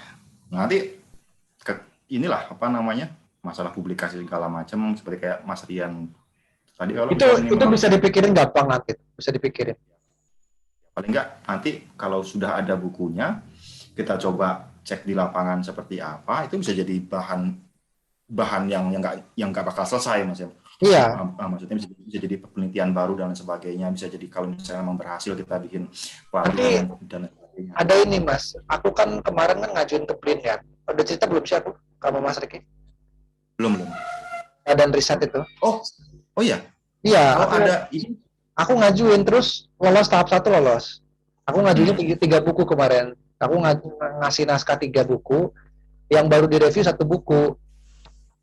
Termasuk aku kan masukin nama Mas Riki juga kan sebagai reviewer. Maksudnya biar teman-teman lah, biar nggak ribet gitu. Iya. Terus juga kan dapat honor nanti reviewer itu, ada honornya, ada SK-nya, ada sertifikatnya. Jadi simbiosis lah, mutualisme gitu. Nah, aku ini lagi coba nih, lagi uji coba. Maksudnya ini proyek pribadiku uji coba gitu. Ini kira-kira saya kan satu nggak kenal orang BRIN ya, maksudnya nggak ada yang kenal satupun channel di situ. Aku coba masuk ke wilayah itu, kira-kira gimana sambutannya gitu. Aku lagi nyoba dulu nih. Kan prosesnya kan masih bergulir sampai akhir tahun kan, ini masih rentangnya masih panjang. Nanti aku pengen tahu, lihat perkembangannya. Nah, nanti mungkin ini bisa salah satu jadi alternatif juga. Misalkan kalau proyek buku ini bakal lanjut kita kerjakan gitu. Mungkin tahun depan kalau kita bisa target misalkan ya jangan sampai tahun ini udah beres, targetnya mungkin sampai 100 halaman, itu bisa kita ajukan untuk yang 2023 anggarannya untuk yang BRIN itu. Karena itu satu didanai dalam format digital dan print juga bisa, dan juga kita dapat honor juga sebagai penulis gitu. Oh gitu ya. Jadi untungnya banyak lah. Walaupun saya belum tahu honornya berapa, belum tahu juga berapanya. Jadi Mas, kalau misalnya gitu, kalau ada kemungkinan gitu, maksudnya buat ngebantu aja gitu. Ya, alternatif untuk marketing, memasarkan, menyebarkannya itu aja gitu. Kita kan butuh mereka, maksudnya ya kita butuh jasa untuk nge-publish itu, dan juga kan mereka punya coverage kan, punya mesin indeks yang luas gitu loh. Kita butuh itu juga gitu loh. Iya. Jadi jangan kalau misalkan mungkin kita publish secara pribadi, personal, mungkin kan akan lebih agak lama untuk dijangkau orang gitu loh. Nggak langsung muncul di top Google, nggak langsung gitu. Tapi kalau itu publish langsung di atas nama BRIN, nanti kan terhubung dengan Sinta segala macam, otomatis kan daya jangkaunya kan lebih lebih luas gitu kan. Itu memudahkan kita juga buat karya kita tuh lebih lebih gampang dinotis sama orang. Iya. Ya itu teknis lah maksudnya untuk ininya gitu. Betulnya yang paling Tapi penting. benar mas, mas aku ini apa namanya anggap serius benar ini karena memang kita butuh banget kita butuh banget itu, dan memang harus cepat dimulai juga. Iyalah, bisa mas, bisa. Saya kemarin 2 bulan aja jadi 2 buku 2 bulan. Edan. Enggak itu tadi karena apa namanya, mungkin karena idenya tuh lagi mengalir deras gitu kali ya. Iya benar. Dan nggak ditunda maksudnya, wah ini harus dijadiin nih gitu. Tiap hari laptop tuh nggak pernah mati gitu. Jadi ya itu yang saya kirim ke Brin itu, mudah-mudahan sih publish semua. Kalau nggak pun juga ya nggak apa-apa, nanti kita nabung, kita publish sendiri aja. Yang penting jangan sampai itu jadi menghambat lah. Jangan sampai itu jadi hambatan kita gitu. Kan kita cuma butuh ISBN-nya aja kan untuk bisa diakui kan sebetulnya. Kalau ISBN itu sudah ada, kalau memang kita punya kemampuan nge-layout sendiri segala macam, ya udah itu kita jadiin PDF, ISBN-nya ditempel, udah sebarin aja di ResearchGate sama ini segala secara gratis, udah. Itu kayak sedekah aja modelnya. Iya, tinggal kita nge-push nanti inilah kira-kira gimana supaya itu bisa diaplikasikan pada itu kan. Salah satu di sekolah dasar, mau yang negeri maupun swasta, nanti kita pakai sumber daya mahasiswa kita. Betul. Pendidikan. Mudah-mudahan mas jadi ini mas, kalau misalnya ini bisa dipakai di seluruh Indonesia, tak pikir buat bisa nabung untuk banyak hal itu. Banyak hal itu. Benar. Termasuk jangkauannya. Nah itu kan kalau benar, itu kalau kita berbicara soal bermanfaatan ya, yang benar-benar untuk praktis gitu.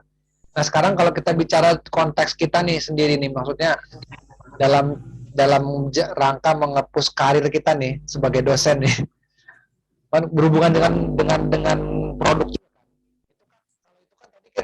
Diskusi kita yang lain gitu, artinya diskusi tentang aktualisasi keilmuan kita kan, bagaimana bisa bermanfaat secara praktis gitu kan di lapangan. Nah sekarang berbicara mengenai bagaimana mengakselerasi karir gitu kan melalui penulisan gitu kan. Sebagai contoh misalkan untuk ya menaikkan citasi segala macam, kita kan perlu nulis juga gitu. Iya betul. Nah atau kolaborasi antara universitas gitu kan, itu kan jadi satu juga kan untuk naikin satu sama lain gitu. Misalkan kayak aku Mas Riki nulis di jurnal internasional, afiliasinya kan pasti beda antara ISI dengan Unila aja, itu sudah satu poin yang plus yang bagus gitu. Ditambah lagi nanti mungkin kita bisa memikirkan gimana caranya buat, kalau kita berbicara soal persitasian gitu kan, mungkin kita bisa atur entah mahasiswa diisi, mungkin ada aturan untuk sitasi minimal 5-10 jurnal karya dosen, atau mungkin apalah gitu aturan itu untuk bisa menaikkan itu jadi cepat kan gitu. Karena saya lihat semakin meningkat sitasinya kan berarti nanti kan kita bisa semakin membuka untuk proyek-proyek kayak misalkan penelitian untuk dana sekian ratus juta, itu kan ada minimal H index segala macam kan yang menjadi syarat itu nanti. Nah, aku kepikiran gimana caranya supaya minimal nih circle kita itu untuk bisa merealisasikan itu jadi sebuah sindikasi gitu. Kalau bahasanya si Mitchell ya, yang dari sindikat persitasian. tapi dalam koridor yang masih sesuai dengan alurnya gitu. Kita melakukan jalur, cuman kita menyusun strategi aja. Kayak misalkan itu satu. Terus kedua misalkan dengan cara kita bikin jurnal secara berbarengan, misalkan Mas Riki nulis jurnal masukkan namaku atau nama siapa, misalkan sampai 5 orang. Sehingga ketika 5-5-nya itu terartikel atau terbit, cuma satu jurnal gitu, kita tercatat di dokumen Sinta atau Scopus itu ada 5 dokumen gitu. Itu kan salah satu cara juga kan buat menaikkan webometrik atau statistik rating kita kan untuk di ini. Iya. Aku kebantu tuh sama Mas Rian tuh. Iya. memang ini gitu loh, apa istilahnya, memang budaya itu harus dimulai gitu, harus dimulai. Selain memang itu bagus untuk kultur kita nantinya ke depan, ya itu juga nanti buat banyak lah, Pak. Saya pikir bisa apa namanya mengarahkan kita buat lebih fokus ke dalam satu expertise gitu loh. Misalkan kalau kita koridor nulis di situ aja gitu, dan semakin kita banyak nulis di situ kan otomatis semakin disitasi. Kayak misalkan saya kalau nulis di berapa kali saya nulis tentang Gitar Lampung itu ada 3-4 artikel kan gitu. Pasti kan selalu mensitasi nama Mas Riki lagi, minimal si Erija juga saya dengan pola seperti itu yang berulang-ulang dari satu penulis saja itu sudah berapa gitu. Kalau kita berbicara kuantitas gitu. Apalagi kalau itu sistemnya eksponensial gitu loh. Bayangkan kalau misalkan kita punya sekitar 5-10, ini kita lagi berbicara quantity lah ya, lagi kita berbicara quantity dalam rangka mengakselerasi apa ya istilahnya karir kita di dunia nulis dan pendosenan ini gimana caranya nih, itu saya pikir harus dibangun dengan circle dulu, dan circle itu punya komitmen yang sama besarnya, dan juga rutin melakukan diskusi semacam ini, dan juga yang penting merealisasikan itu gitu loh. Ya. Jadi semacam kayak asosiasi profesi tapi tidak resmi lah. Kayak semacam sindikasi tadi. Iya, sindikasi, circle pertongkrongan lah gitu. Tapi kita punya komitmen yang sama besar tapi tidak tertulis gitu loh. Gimana caranya Mas ya? Itu ya itu sih emang siap. Ya, dengan pertemanan itu emang ya. Iya, dengan cara rutin mungkin melakukan ya minimal Zoom atau apa gitu kan, atau minimal kita adakan obrolan kopi kalau misalkan kita memungkinkan untuk ketemu gitu kan. Lalu kita konsisten untuk bicara ini segala macam. Sebetulnya kan tahun lalu itu kan aku udah inisiasi kan niatnya ke sana Mas, yang aku bikin ini itu menulis bersama itu. Cuman kan ya karena satu dan lain hal kan ya susah lah gitu ya. Artinya setiap orang kan harus punya frekuensi yang sama dulu kan gitu. Artinya memang saya pikir nggak bisa gitu. Mau dipaksakan gimana pun juga kalau kita belum punya frekuensi dan kebutuhan yang sama, akan sulit gitu loh memaksakan, oh kitanya segini, yang lain masih segini. Atau gini deh Mas,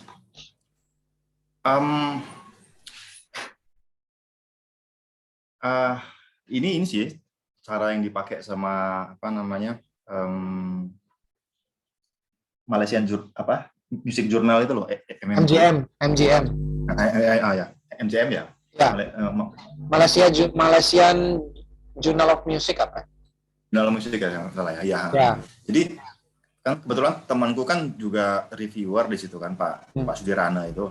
Ya. Jadi mereka itu setelah mereka publikasi online, mereka itu ngadain semacam kayak seminar. Iya. Pembicaranya yang penulis jurnal itu.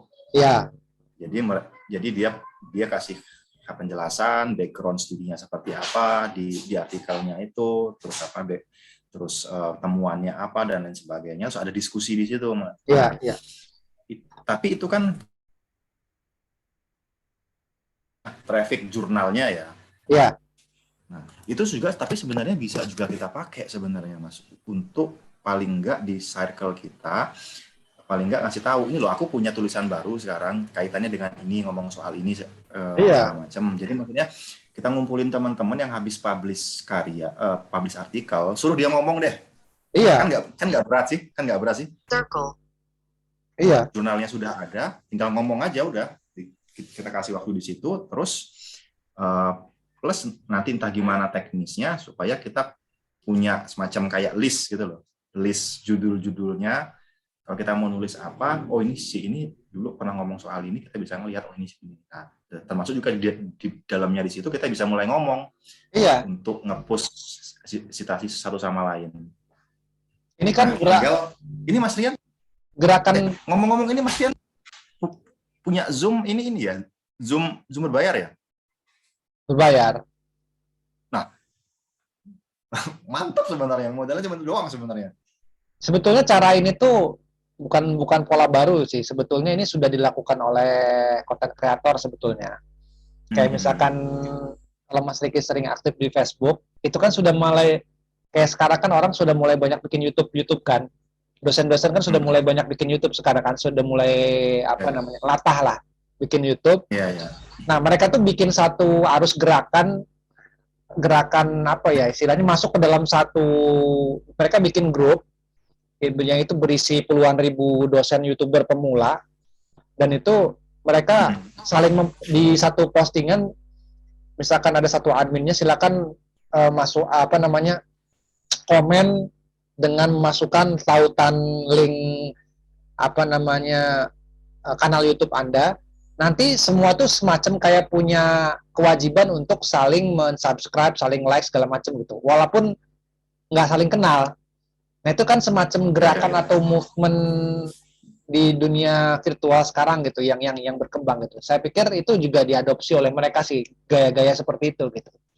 Dan nggak ada salahnya kita simulasikan di circle kita, khususnya di dunia penulisan gitu, kayak gitu. Gimana caranya supaya itu tadi, kita jangan cuman memikirkan menuliskan karya tapi nggak bertanggung jawab setelah karya itu publish, itu mau diapain gitu. Kadang-kadang kan saya ngeliat tulisan saya, kadang-kadang setiap saya ngeliat Google Scholar atau Google Scholar gitu, ini tulisan maksudnya untuk orang ya, bukan punya kita, yang punya orang gitu, yang bagus tapi nggak ada yang sitasi atau dikit gitu loh. Jadi harus gerakan dari eksternal memang untuk bisa ini gitu. Kalau nunggu orang untuk ini tuh ya agak sulit juga sebetulnya. Jadi harus ada sedikit pemaksaan. Memang sih gitu Mas. Karena kita juga coba ini kalau di luar oke lah, maksudnya secara kultur mereka sudah terbentuk gitu kan. Mereka nulis. Memang ketika ada karya baru nggak usah siap. Gitu. Iya, nggak usah disuruh, notifikasinya langsung jalan gitu. Gerak sendiri mereka. Iya, di sini kan belum kulturnya ini. Iya, langsung termasuk bikin review segala macam. Iya. Mereka. Ya inilah ngasih feedback lah, bagian dari apresiasi. Kita makanya kan sampai di sana. Makanya aku kadang-kadang jurnal-jurnal yang belum cinta pun, kayak jurnalnya Prodi Musik kemarin yang ada pelataran seni segala macam, musikolastika, tetap tak kirimin artikel karena memang tujuanku bukan ya satu sisi buat naikin citasi gitu kan. Sebetulnya lebih ke sana sih, sekaligus buat nanti juga gitu. Tapi sebetulnya lebih ke naikin webometriknya dulu sebetulnya.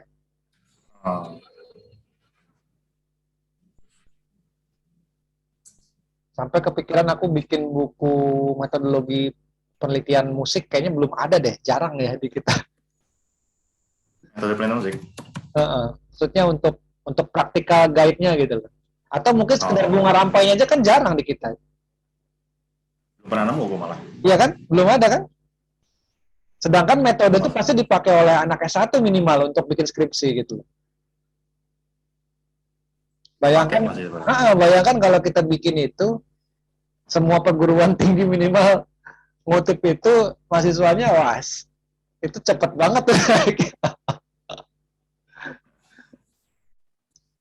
Sangat ya begitu. Iya, itu strategi buat. Siapa aja Mas kira-kira kalau misalnya kita mulai deh, kita mulai dengan. Kalau di circle itu kan ya Mas Riki udah pasti, Mas Fajri. Terus ada Mas Agung Dwi Putra, itu dari sekarang S3 di UPI, dia sekarang dosen di UNP, sama Fajri juga sama. Oh ya. Agung. Dia juga diskusi tuh, wah dia sampai jam-jaman kuat dia kayak gini nih. Iya. Iya. Cuman memang mungkin untuk menulis eh, apa namanya dia belum belum ini mungkin apa namanya pengaturan waktunya mungkin. Ah, Kalau untuk diskusi dia kuat, tapi untuk menulis ya itu mungkin. Tapi orangnya enak gitu loh untuk diajak ini enak. boleh Mas, boleh. Kayak si, ya teman-teman yang lain lah, si siapa, si yang di Unila gitu kan. Mereka juga bakal bakal juga nulis jurnal kan, kayak gitu kan. Iya, betul, Dan menulis jurnal kan. betul.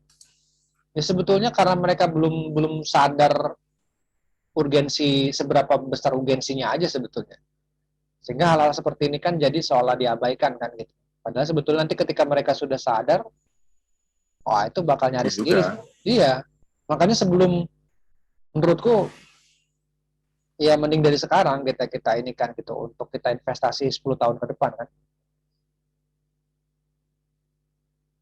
Gitu.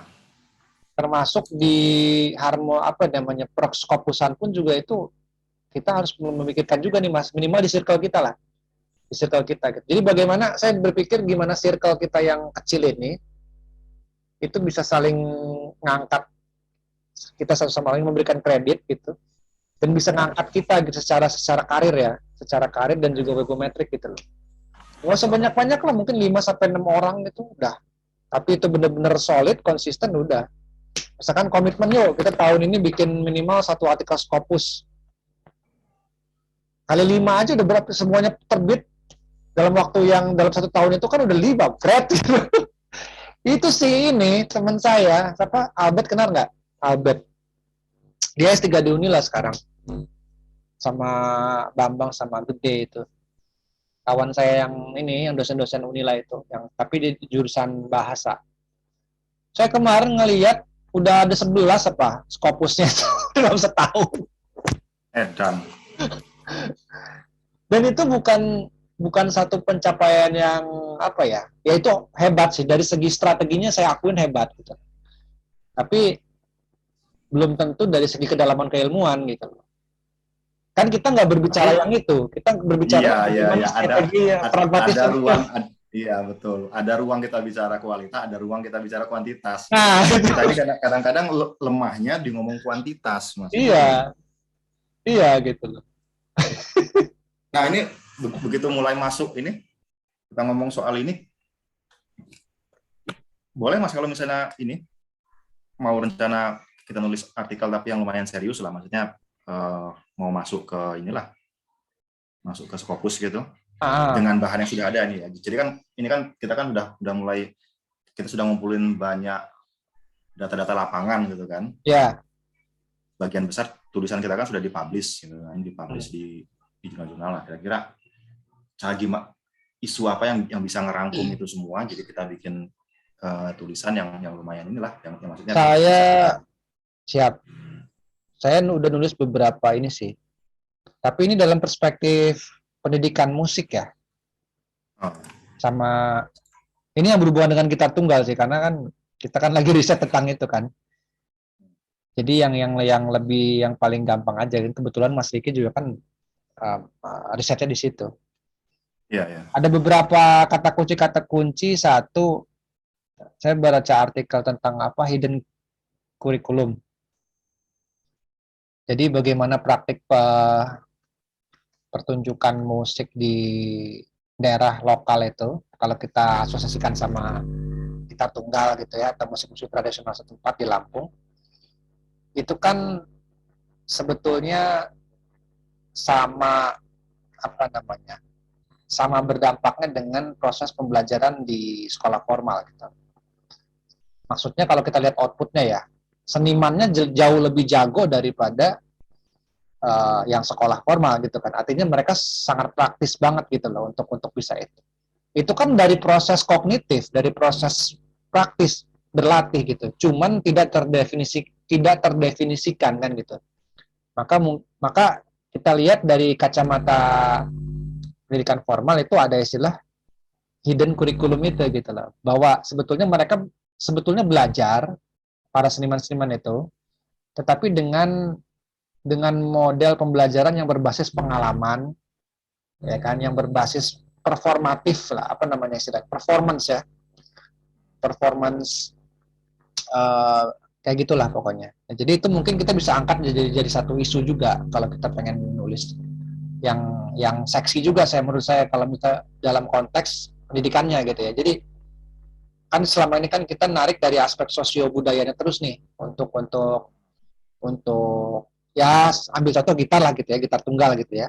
Iya, iya. Nah mungkin kita sudah saatnya untuk bisa melangkah ke level yang lebih, yang kamar sebelahnya lagi nih. Ternyata banyak konteks dalam pendidikan, aspek pendidikan atau didaktisnya itu yang bisa kita angkat. Salah satunya hidden curriculum itu kata kunci. Terus ada juga kreativitas.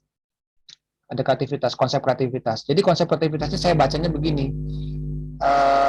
Si musik terutama yang gitar tunggal itu kan juga kalau dikaitkan dengan artikel sebelumnya dari tentang aktor lokal itu kayak Ilham Bala itu kan dia membuat satu terobosan-terobosan ya, terobosan-terobosan baik yang sifatnya musikal maupun yang ekstra musikal kan. Nah itu kan adalah sebuah pengejawantahan dari kreativitas sebetulnya. Satu. Terus kalau kita berbicara aspek musikal, itu berhubungan dengan artikel Mas Riki juga yang Deep Structure itu. Nah, artinya kan misalkan kalau kita lihat Ilham Bala dalam lagunya Tepik Tanggungan, dia kan kita bisa paparkan tuh bagaimana dia membuat elemen-elemen itu sehingga kemudian menjadi semacam trademark gitu loh, bahwa itu menjadi gayanya dia. Itu kan konsep kreativitas, dia ciptakan gitu kan. Kita bisa ambil contoh juga mungkin dari gitaris lain gitu loh. Ada juga mungkin gayanya Edi Pulampas yang kalau deep structure-nya kita angkat, itu punya nilai kreativitas sebetulnya. Jadi ada nilai kebaruan di situ, ada novelty-nya gitu. Itu kan konsep creativity kan. Mungkin kita ambil sampel 3 sampai 4 gitaris lah gitu untuk bisa memberikan contoh elemen deep structure-nya apa, sehingga nanti kita bisa ambil gambaran besarnya dari aspek musikalnya itu deep structure, dari aspek ekstra musikalnya itu mungkin dari itu tadi, dari bagaimana dia berperan sebagai aktor, dia menciptakan gerakan-gerakan sosial dengan praktik-praktik sosial tertentu gitu kan. Nah, itu menurut saya bisa jadi konsep yang menarik juga. Ya. Tapi dalam sudut pandang kreativitas gitu loh. Kreativitas in the local music atau apalah gitu, mungkin bisa diatur lah nanti bahasanya. Terus juga ada perspektif gender. Tapi ini lebih ke pepadun sih saya temukan ya. Misalkan pemain-pemain gitar perempuan kan banyak tuh yang ibu-ibu, terutama yang sudah apa ya, nenek-nenek gitu kan. Itu kan juga ada semacam gap kan antara gitar pepadun dan pesisir. Terus juga kenapa si gap itu semakin diperluas dengan adanya kemajuan teknologi, sehingga anak-anak sekarang juga belajarnya juga nggak seperti gaya orang zaman dulu gitu loh, seperti yang ada upacara jaga damar segala macam. Nah itu juga menurut saya itu jadi hal yang menarik buat didiskusikan dalam artikel itu. Kalau kita ngambil dari konteks gender, terus juga dari konteks si gitar tunggal ini sebagai yaitu tadi performative study ya. Nah, itu saya terinspirasi dari artikelnya Margaret Kartomi itu ada, jadi performatif apalah gitu ya. Jadi si konsep pertunjukan musik sebagai media atau sarana pembelajaran musik yang berbasis performance gitu. Intinya kan itu. Jadi bagaimana dalam sebuah pertunjukan musik itu seseorang itu bisa belajar melalui interaksi, baik itu di atas panggung maupun di bawah panggung. Interaksi itu nanti kan bisa kita jabarkan, interaksi yang seperti apa gitu. Misalkan ketika dia mau dalam konteks pedagogi ya, misalkan ketika dia belajar untuk melihat seniman-seniman seniornya begitu, terus kemudian dia mencoba mengimitasi itu, mencoba menginterpretasikan, itu kan bisa kita jabarkan tuh di situ tuh, melalui diskusi-diskusi di dalam artikel kita tuh. Itu kan salah satu praktik performance sebetulnya, pembelajaran informal yang basicnya kan adalah performance study ya, istilahnya apa ya, pembelajaran berbasis itu kan. Nah itu gitu menarik juga tuh buat dibahas tuh. Terus ada juga lagi konstruksi identitas keroncong, itu mungkin lebih ke pepadun juga mungkin larinya kan. Ah, Ada juga bahkan mungkin yang lebih filosofikal adalah sumbangan metodologis mungkin. Jadi mungkin kita bisa membuat satu konsep pengambilan apa ya, pencatatan fenomena musik di gitar tunggal itu sendiri. Bagaimana kita bisa melaporkan gitar tunggal itu dari segi praktik A sampai Z-nya, dan juga bisa melihat yang justru malah cara kita melihat itu adalah sumbangan metodologisnya, sumbangan novelty-nya gitu. Jadi bukan hanya dari segi si gitar tunggal sebagai objek material. Nyambung nggak, Pak? iya, iya, iya.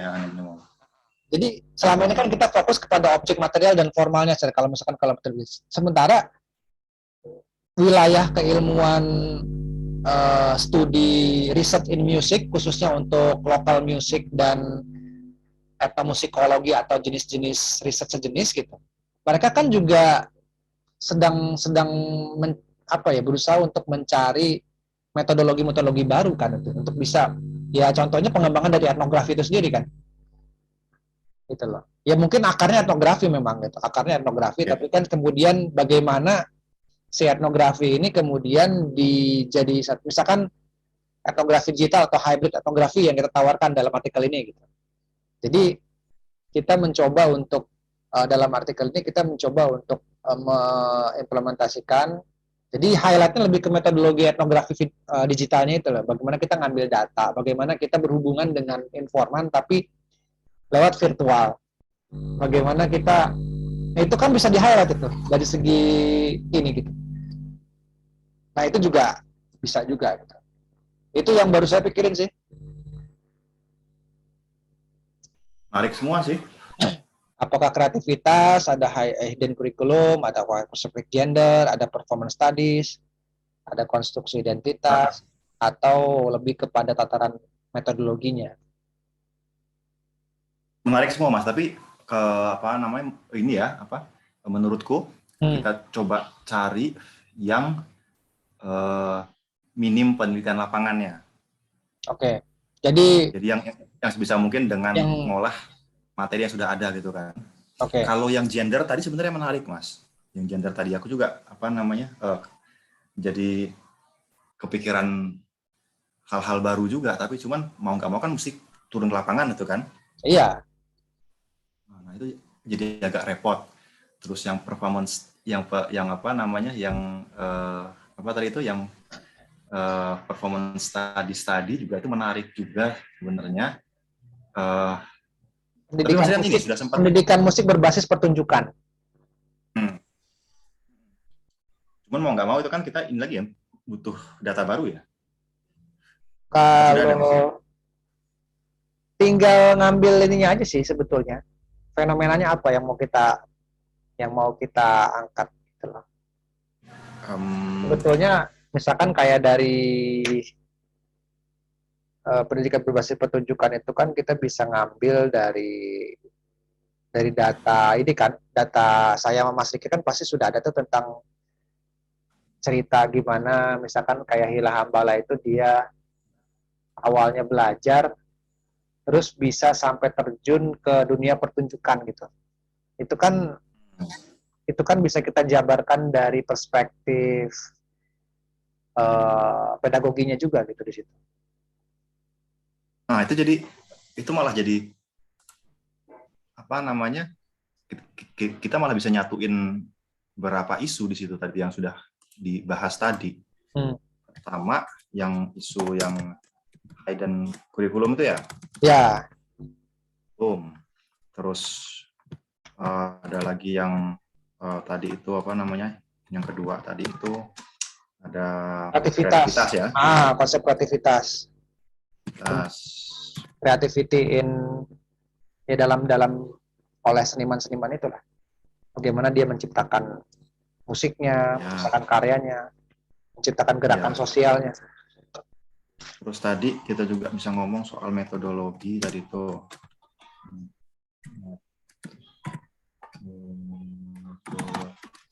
Ada sebetulnya artikel bagus kemarin, cuman itu belum bisa di-download pakai Sci-Hub ya. Artikel Web of Science itu dia menawarkan metodologi etnografi baru dia.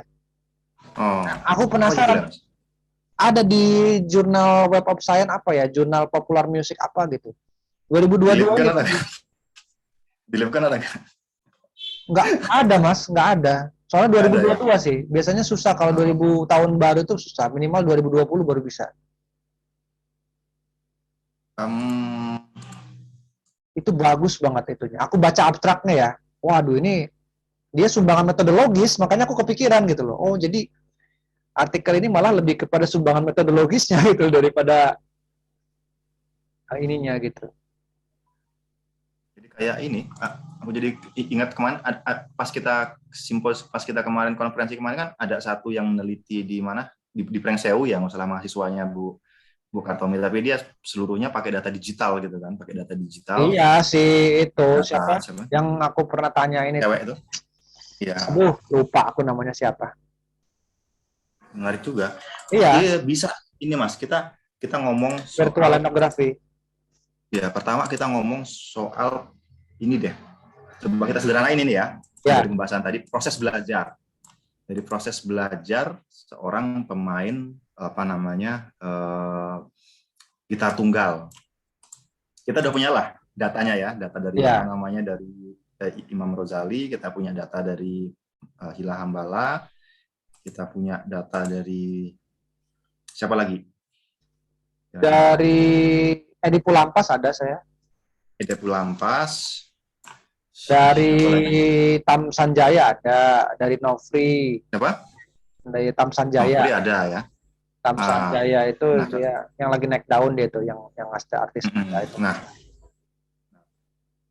proses belajarnya itu coba kita lihat satu sama lain, ada nggak kesamaan satu sama lain supaya kita di situ bisa bisa coba mengidentifikasi hidden curriculum itu tadi. Hmm. Hidden curriculum itu kalau ini ya dari apa namanya asumsiku karena kita tahu lah ya seperti apa, dan itu muncul lagi istilah yang dulu kita pernah bahas kayak halu-halu badak itu kan, Iya, halu-halu iya itu. badak. Cara belajarnya seperti itu. Terus setelah mereka belajar, bagaimana terus mereka ngeubah itu jadi punya mereka, gitu. Jadi jadi cara mereka, jadi cara kreatif mereka, gitu Mas. Iya.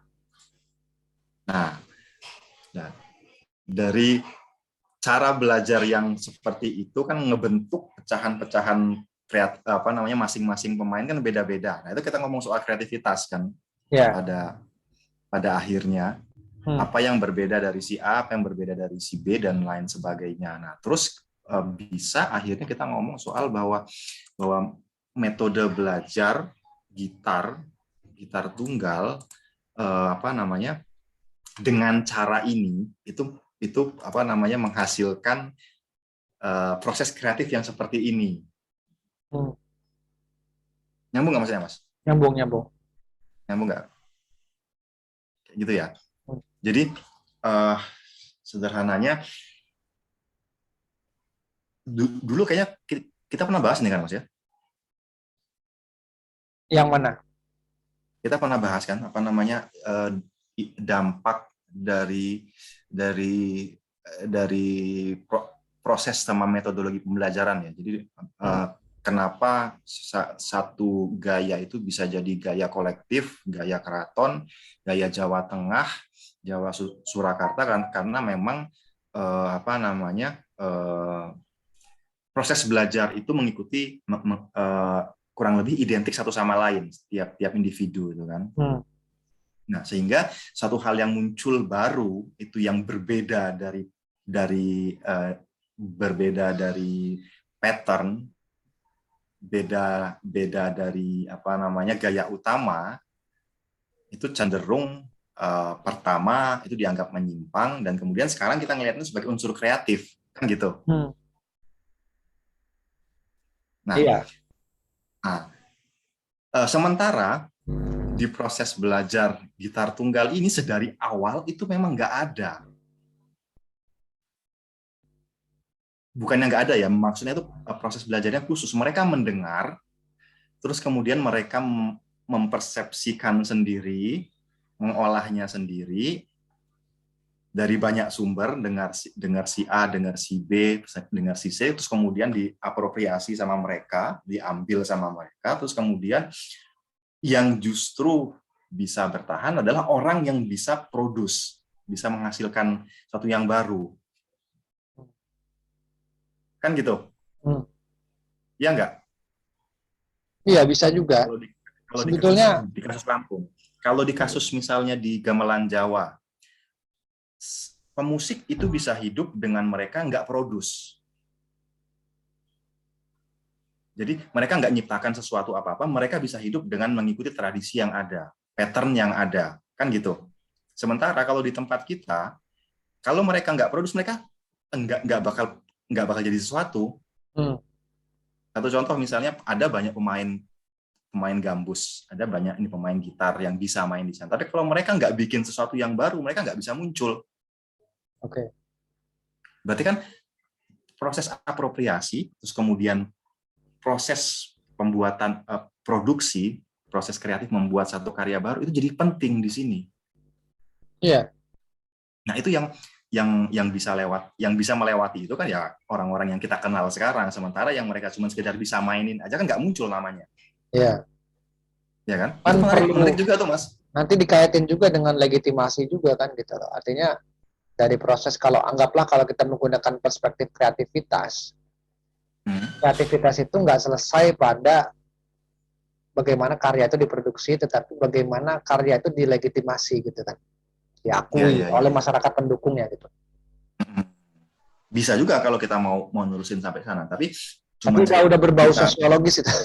Iya, tapi kalau kita fokus ke proses belajar sama proses kreatif di dalam proses belajar itu sampai mereka membuat produk kreatif itu juga sudah menarik juga tuh Mas. Iya. Jadi satu katakanlah yaitu metode belajarnya yang berbeda dengan metode belajar yang umum yang ada di tempat lain. Misalnya kayak atau mungkin itu bukan, kalau Mas Riki menjelaskannya seperti itu, mungkin malah lihat dari bukan perspektif kreativitas, malah pedagoginya di situ. Oh iya. Iya, kalau saya pahamin ya mengenai kan sebetulnya perspektif itu kan bagaimana cara memaparkannya aja kan gitu. Tapi kalau misalkan dari yang barusan dijabarkan oleh Mas Riki itu, saya nangkepnya kok lebih kepada perspektif pedagogis gitu loh, aspek pedagogis daripada kreativitasnya itu sendiri. Maksudnya secara apa namanya karakteristik teoritisnya gitu. Saya ngebacanya kok itu lebih berbau pedagogis ya daripada maksudnya nggak masalah, artinya itu sah-sah aja gitu. Nah nanti tinggal kita ini setelah misalnya kita ngelihat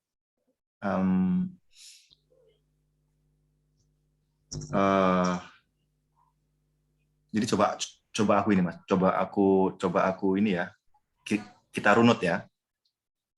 Mereka belajar tanpa guru, misalnya kayak gitu, dalam kondisi nol gitu kan ya. Mereka belajar tanpa guru, mereka cuma sekedar mendengar banyak contoh lagu, setelah itu mereka copy, kayak gitu kan.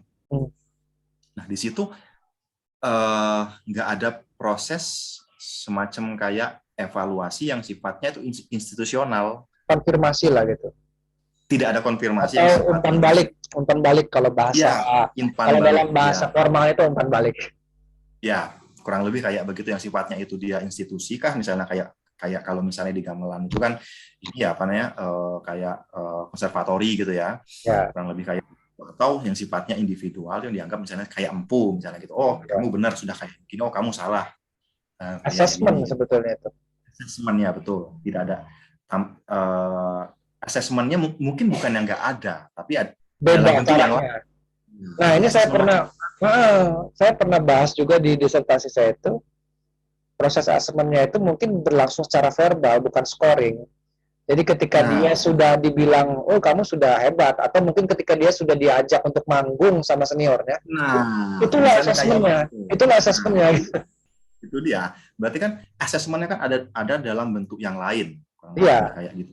Masalah ini kemampuannya juga. Nah, kemudian setelah misalnya dia diases bahwa dia mampu bermain, setelah itu kan ada tahapan selanjutnya untuk menjadi seorang musisi itu kan juga ada asesmen lanjutannya yang itu mungkin punya punya punya bentuk yang berbeda lagi gitu kan dalam konteks gitar tunggal apalagi dalam konteks komunitas masyarakat nah Lampung gitu kayak sampai gitu. sampai tadi segitu itu masuk wilayah kurikulum tuh mungkin ya, yang barusan tadi sampai Oh, situ. Ketika iya iya iya. nyebrang nyebrang ke next levelnya mah, mungkin itu udah beda kamar tuh. Ya, kita masuk ke masalah pemaknaan gitu pada akhirnya Ya, gitu. yang tadi mungkin sampai ke Sebenarnya assessment itu kurikulum lah itu ininya kan gitu. iya, betul, betul, betul. Nah, tapi kalau misalnya kita bisa nemuin satu benang merah, Mas, artinya kita membahasakan ini secara runut, gitu, misalnya dari misalnya sedari awal memang proses belajar itu memang berbeda dalam konteks gitar tunggal ini. Dia khas proses belajarnya. Uh, uh, punya tahapan-tahapan kurikulum, tapi bentuknya berbeda, kayak gitu, termasuk sampai asesmennya. Terus kalau kita bisa sambungkan juga ternyata itu punya kaitan di dalam misalnya ke kamar yang lain tadi jadi makin menarik lagi. Ya, belum kepikiran sih kalau untuk yang atau gini aja mungkin. Ini kan berkembang ya nanti intinya. Mungkin dari tema-tema yang udah kita pikirkan itu dijabarkan aja dulu sejauh mana kita bisa mendeskripsikan atau menguraikan itu. Ya. Nanti biasanya kalau sudah minimal sudah tema-tema itu terkumpul, biasanya nanti akan ada proses sintesis lagi gitu di situ gitu. Oh ternyata yang Ya, betul. ini nanti lebih Betul, masuknya betul. kayaknya ke sini deh. Ini kayaknya lebih dieliminasi Iya, aja iya. deh. Atau oh ini ternyata di paling akhir gitu loh maksudnya. Jadi Iya, iya, lebih iya. menurutku lebih secara kerja lebih lebih efisien gitu. Iya, betul, betul. Karena biasanya saya juga gayanya begitu. Kalau Iya, iya. biasanya kalau untuk membuat outline-nya itu ya mungkin ada yang mungkin di awal lebih bagusnya dijabarkan dalam bentuk outline, tapi ketika mungkin kita terbatas untuk bisa memikirkan itu, mungkin bisa dimulai dari tema-tema yang udah ada dulu, baru nanti justru malah outline-nya ketemunya terakhir. Iya, iya, iya, betul, betul, betul, betul. Betul, betul. Atau gini, Mas, coba kita bikin dulu aja latar belakang, paling nggak 2 paragraf deh. Coba menyederhanakan apa namanya rencana ini apa namanya coba menyederhanakan perjalanan ininya apa namanya deskripsinya ini di lewat latar belakang paling nggak dua paragraf aja deh. Nah, nanti tinggal kapan kalau sudah jadi kita ketemu lagi online kita tajemin. Bisa, bisa. Iya, Paling nggak yang mending gitu. Jadi pelan-pelan tapi pastilah. paling nggak um, kita tahu dari awal kita bakal nemuin 3 isu tadi ya, isu hidden curriculum, apa namanya proses kreatif sama metode tadi ya, metode tadi. Ya, nanti saya coba ngoprek-ngoprek juga gitu. Nanti sambil berjalan itu kan nanti kita coba apa ya nyari-nyari tema-tema itu gitu, benang merahnya kan antara hidden curriculum, kreatif sama tadi. Boleh Mas. Kapan kira-kira kita mau ketemu lagi untuk ngobrolin ini? Ya 1 minggu mungkin. 1 minggu lah ya. Oh sebentar, tanggal 9 aku masih di rumah sakit. Tanggal 10. Ya menyesuaikan deh maksudnya gimana Mas Riki aja nanti. Iya, tanggal 11 gitu Mas ya, kurang lebih ya. Boleh. Tanggal 11. Menyesuaikan aja nanti. Kalau aku kan fleksibel lah, masih bisa ini. Oke, sementara kita tanggal 11 ya Mas ya. Siap. Kita buat tanggal 11. Paling enggak ini.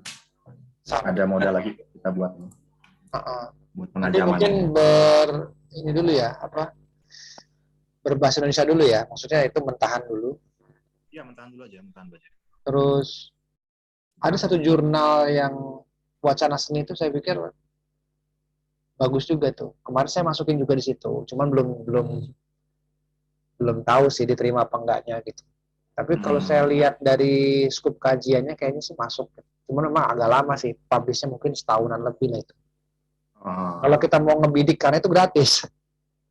Oh gitu. Iya. Itu Scopus juga. Scopus kedua apa ketiga gitu. Wacana Malaysia. seni. Wacana seni.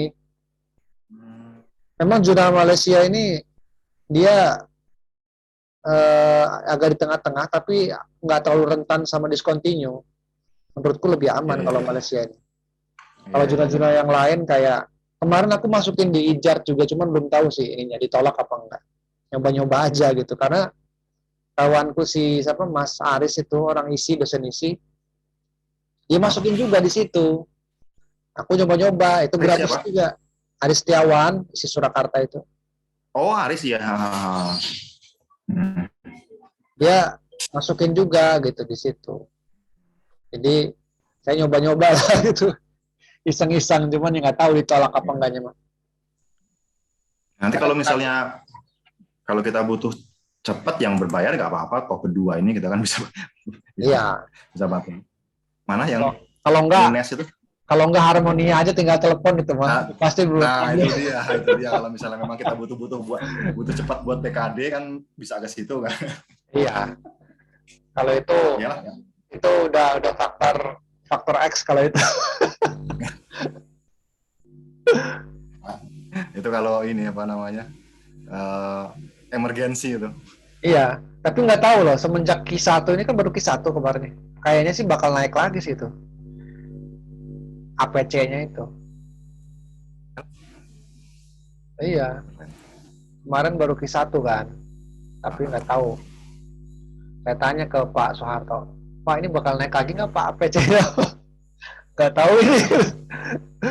Mau diambil alih katanya sama rektornya nanti. Karena udah PTNBH, jadi keuangan semua harus pakai rekening rektor. Oke lah, paling sementara itu dulu Mas ya. Coba kita ini. Coba. Nanti kalau Mas Rian punya bahan-bahan yang menarik, share aja Mas. Iya. Aku lah coba ngoprek-ngoprek pakai Vivo itu, biasanya ketemu tema-tema baru itu di situ. Iya, iya. Jadi di input aja nanti kata kuncinya apa yang mungkin muncul. Nanti dia algoritmanya jalan sendiri tuh nanti. Biasanya muncul tuh. Oh iya, ini juga menarik buat dibahas nih. Malah nemu materi baru gitu. Iya, dia punya kekuatan di algoritmanya itu. Jadi kita bisa masukin. Tapi bentuknya harus tag dulu semua. Nanti kalau udah dimasukin, kita coding. Udah tuh, nanti kita search aja. Kita mau kata kunci apa gitu. Misalkan dari 30 artikel jurnal yang udah kita masukin, apa nih, kreativitas, atau kurikulum apa gitu segala macam. Nanti dia muncul tuh. Itu yang nanti bakal jadi ini topik atau temanya. Asik banget. Ya wis, paling dulu Mas ya. Oke, Mas. Salam sama ini, sama ya. Mbaknya. Mudah-mudahan lancar. Ya. Amin, doanya Mas ya. Ya. Menghitung hari ini. nanti kalau agak lewat-lewat dikit nanti ada triknya nanti. Apa itu? Oh, di rumah sakitnya? Hah? Enggak, ilmu turun-temurun. Apa itu? Harus sering ditengok. Oh. Aman kalau saya sarang Mas. Iya. Ya wis kalau gitu. Siap. Thank you Mas Rian ya. Oke, sama-sama Mas. Ayo. Ya. Sampai ketemu lagi. Ya, salam.